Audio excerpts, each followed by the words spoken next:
2026 assembly ഇലക്ഷനിൽ ആരാകും മുഖ്യമന്ത്രി? ഒരുപക്ഷെ പിണറായി വിജയൻ മൂന്നാമത്തെയും ഭരിക്കുമോ? അല്ലെങ്കിൽ UDF-ൽ നിന്നും ആകുമോ? ഇത് രണ്ടുമല്ല, ഒരുപക്ഷെ BJP-യിൽ നിന്നുമാകുമോ എന്ന ഒരു ചോദ്യം നിങ്ങളിൽ ഏവരിലും ഉണ്ടാകാം. അത് ദൂരീകരിക്കുവാൻ വേണ്ടി ഞാൻ സംഖ്യാശാസ്ത്രത്തിലൂടെ പറയാൻ പോകുന്നു. അതിൻ്റെ മുമ്പായി സംഖ്യകൾ സംസാരിക്കും എന്ന ചാനലിലോട്ട് സ്വാഗതം.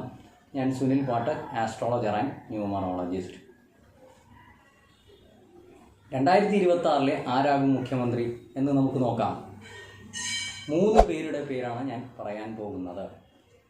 Rajeev Chandrasekhar BJP, Pinarayi Vijayan LDF, VD Satheesan UDF. ആദ്യം തന്നെ രാജീവ് ചന്ദ്രശേഖറിൻ്റെ ഡേറ്റ് ഓഫ് ബർത്ത് നോക്കാം. 31/5/1964. D നമ്പർ 4, C നമ്പർ 2, പൂവ number 9, missing number 7, 8. D number 4, C number 2 എന്ന സംയോജനം രാജീവ് ചന്ദ്രശേഖറിന് അനുയോജ്യമായ ഒരവസ്ഥയിലല്ല. കാരണം 4ഉം 2ഉം ആൻറ്റി നമ്പറുകളാണ്. ഇനി നമുക്ക് ഗ്രിഡ് നോക്കാം. ഗ്രിഡിൽ 4, 5, 6 എന്ന രാജയോഗം 1, 9, 5, 1 എന്ന രണ്ടാമത്തെ രാജയോഗവും 2ഉം പൂർണ്ണമായ യോഗത്തിലുണ്ട്. ആയതിനാൽ ഗ്രിഡ് വളരെ ശക്തവും അനുകൂലവും പ്രബലവുമായ ഒരു ഗ്രിഡ് തന്നെയാണ് രാജീവ് ചന്ദ്രശേഖരൻ്റെ. ഇനി നമുക്ക് പേഴ്സണൽ ഇയർ നോക്കാം. പേഴ്സണൽ ഇയർ ഇപ്പോൾ 1 നടക്കുന്നത്. ആയതിനാൽ D നമ്പർ 4ൻ്റെയും C നമ്പർ 2ൻ്റെയും മിത്ര നമ്പറായ 1 അനുകൂലമായ ഒരു അവസ്ഥയിലാണ് ഉള്ളത്. ഇനി രണ്ടാമത്തെ വ്യക്തിയുടെ Pinarayi Vijayan LDF, date of birth 24/5/1945. D number 6, C number 3, പൂവ നമ്പർ 1, മിസ്സിംഗ് നമ്പർ 7, 8. ഇനി D നമ്പർ 6ഉം C നമ്പർ 3ഉം തമ്മിലുള്ള സംയോജനം പൊതുവെ സംഖ്യാശാസ്ത്രത്തിൽ ഒരു വിജയ നമ്പറുകളാണ് ഇതിനെ പറയുന്നത്. ഒരു പക്ഷേ ഹെൽത്ത് ഇഷ്യൂസും മാരേജ് ഇഷ്യൂസൊക്കെ ഉണ്ടാകാം, അത് മറ്റുള്ള ഒരു ഘടകം.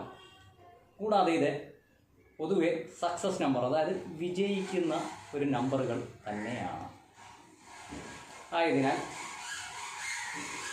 D നമ്പറും C നമ്പറും അനുകൂലമായ ഒരവസ്ഥയിലാണ്. ഇനി ഗ്രിഡ് നോക്കാം. 4, 5, 6 എന്ന രാജയോഗവും 9, 5, 1 എന്ന രണ്ടാമത്തെ രാജയോഗവും പൂർണ്ണമാണ്. ആയതിനാൽ ഗ്രിഡ് വളരെ ശക്തവും പ്രബലവും അനുകൂലമായ ഒരവസ്ഥയിലാണ്. ഇനി നമുക്ക് പേഴ്സണൽ ഇയർ നോക്കാം. പേഴ്സണൽ ഇയർ 3 പിണറായി വിജയൻ്റെ നടക്കുന്നത്. D നമ്പറായ 6ൻ്റെ ശത്രുവാണ് 3. ആയതിനാൽ അനുകൂലമായ ഒരവസ്ഥയിലല്ല ഇപ്പോഴത്തെ പേഴ്സണൽ ഇയർ നടക്കുന്നത്. ഇനി മൂന്നാമത്തെയും അവസാനത്തെയും വ്യക്തിയായ VD സതീശൻ്റെ UDF, date of birth 31/5/1964. D number 4, C number 2, പൂവ number 9, missing number 7, 8. D number 4ഉം C നമ്പർ 2ഉം തമ്മിലുള്ള സംയോജനം അനുകൂലമായ ഒരവസ്ഥയിലല്ല. കാരണം 4ഉം 2ഉം ശത്രുക്കളാണ്. ഇനി ഗ്രിഡ് നോക്കാം. ഗ്രിഡിൽ 4, 5, 6, 9, 5, 1 എന്ന 2 രാജയോഗങ്ങളും പൂർണ്ണമാണ്. ആയതിനാൽ ഗ്രിഡ് വളരെ ശക്തവും അനുകൂലമായ ഒരവസ്ഥയിൽ തന്നെയാണ്. ഇനി പേഴ്സണൽ ഇയർ 1 VD സതീശൻ്റെ നടക്കുന്നത്. ആയതിനാൽ പേഴ്സണൽ ഇയർ 4ൻ്റെയും D നമ്പറായ 4ഉം C നമ്പറായ 2ഉം അവരുടെ 2ൻ്റെയും ഇഷ്ട നമ്പറും അനുയോജ്യമായ ഒരു നമ്പറുമായ 1 തീർച്ചയായിട്ടും പേഴ്സണൽ ഇയർ ഒരു അനുകൂലാവസ്ഥയിലാണ് VD സതീശന് ഉള്ളത്. ഇതാണ് സംഖ്യാശാസ്ത്രത്തിൻ്റെ വിശകലനം. ഇനി ഇത്രയും വിശകലനത്തിൽ രാജീവ് ചന്ദ്രശേഖരനെ സംബന്ധിച്ചിടത്തോളം, അതായത് BJP-യിൽ ഒരുപാട് മുന്നേറ്റങ്ങളാണ് കാണുന്നത്. അതായത് ഒരുപാട് മുന്നേറ്റങ്ങളുണ്ടാകാം. ഇതിൽ LDFനും UDFനും തമ്മിലുള്ള മത്സര വീര്യമായിരിക്കും കൂടുതലും ശക്തമായി കാണുന്നത്. അതിൽ ഇഞ്ചോടിഞ്ച് മത്സരം തന്നെ പ്രതീക്ഷിക്കാം. കൂടാതെ കപ്പിനും ചുണ്ടിനും ഇടയിലുള്ള ഒരു മത്സരമായും കാണാം. അതിൽ എൻ്റെ അഭിപ്രായത്തിൽ UDFന് അല്പം സാധ്യത കൂടുതലാണ്. ആയതിനാൽ 2026 UDFിൽ നിന്നും മുഖ്യമന്ത്രിയാകാനുള്ള സാധ്യത ഉണ്ട്. ഇനി ഇത് ഞാൻ പറയുന്നത് ഡേറ്റ് ഓഫ് ബർത്തിൻ്റെ അടിസ്ഥാനത്തിൽ മാത്രമാണ്. എനിക്ക് രാഷ്ട്രീയത്തിനെക്കുറിച്ച് അത്ര അറിവൊന്നുമില്ല.